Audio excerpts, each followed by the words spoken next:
ഇറാനിലെ ആക്രമണത്തിന് പിന്നാലെ ഇസ്രായേൽ ഖത്തറിനെ ആക്രമിച്ചത് മേഖലയിൽ വലിയ ജാഗ്രതയ്ക്ക് കാരണമായിട്ടുണ്ട്.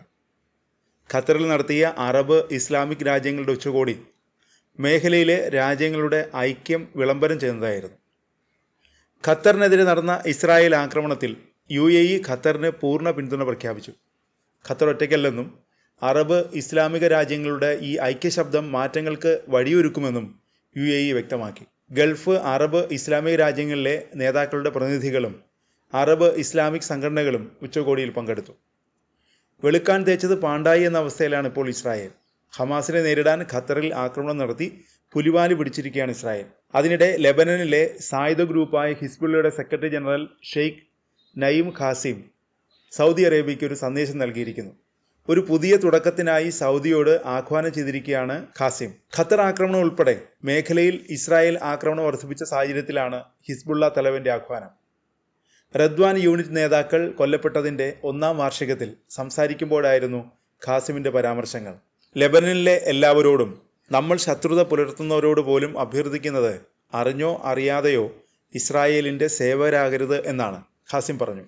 US ഭരണകൂടത്തിന്റെ പൂർണ്ണ പിന്തുണയോടെ മാനുഷിക, നിയമ, അന്താരാഷ്ട്ര മനുഷ്യാവകാശ മാനദണ്ഡങ്ങൾ ലംഘിച്ചുകൊണ്ട് ഇസ്രായേൽ കുറ്റകൃത്യവും ക്രൂരതയും വർദ്ധിപ്പിക്കുന്നു. ഈ സാഹചര്യത്തിൽ മുഴുവൻ മേഖലയും അസാധാരണമായ അപകടകരമായ ഒരു രാഷ്ട്രീയ വഴിത്തിരിവിനെ നേരിടുന്നു, ഖാസിം പറഞ്ഞു. പ്രശ്നങ്ങളും ആശങ്കകളും പരിഹരിക്കുക, താൽപ്പര്യങ്ങൾ സംരക്ഷിക്കുന്ന ചർച്ചയിലൂടെ ബന്ധങ്ങൾ പുനഃസ്ഥാപിക്കാനും പ്രതിരോധത്തിനായൊരു പുതിയ തുടക്കത്തിനും ഖാസിം സൗദി അറേബ്യയോട് ആഹ്വാനം ചെയ്തു. ഹിസ്ബുള്ളയല്ല, ഇസ്രായേലാണ് യഥാർത്ഥ ശത്രുവെന്നും മുൻകാല തർക്കങ്ങൾ മാറ്റിവെക്കണമെന്നും അദ്ദേഹം ആവശ്യപ്പെട്ടു.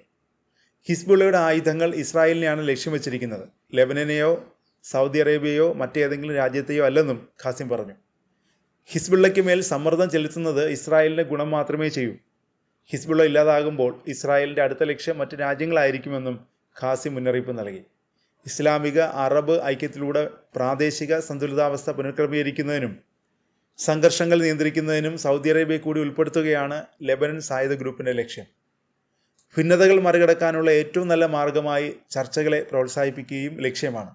അതിനിടെ വർഷാവസാനത്തോടെ ഹിസ്ബുള്ളയെ പൂർണ്ണമായും നിരായുധീകരിക്കണമെന്ന് US ലെബനൻ മന്ത്രിസഭയ്ക്ക് നിർദ്ദേശം നൽകിയിട്ടുണ്ട്. ലെബനനിലെ ഇസ്രായേലിന്റെ സൈനിക പ്രവർത്തനങ്ങൾ നിർത്തലാക്കുന്നതിനും ഇസ്രായേൽ സൈന്യം പിൻവാങ്ങുന്നതിനും ഹിസ്ബുള്ളയുടെ നിരായുധീകരണം ഉറപ്പുവരുത്തണമെന്നും US അറിയിച്ചു.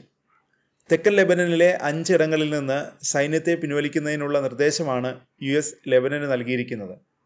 US പ്രസിഡന്റ് ഡൊണാൾഡ് ട്രംപിന്റെ മേഖലയിലെ പ്രതിനിധി ടോം ബാരാക്കാണ് ഈ നിർദ്ദേശം ലെബനന് മുന്നിൽ വെച്ചത്. കഴിഞ്ഞ വർഷം ഇസ്രായേലുമായുള്ള യുദ്ധത്തിന് ശേഷം നിരായുധീകരിക്കാനുള്ള രാജ്യാന്തര തലത്തിലുള്ള ആഹ്വാനങ്ങൾ ഹിസ്ബുള്ള തള്ളിയിരുന്നു.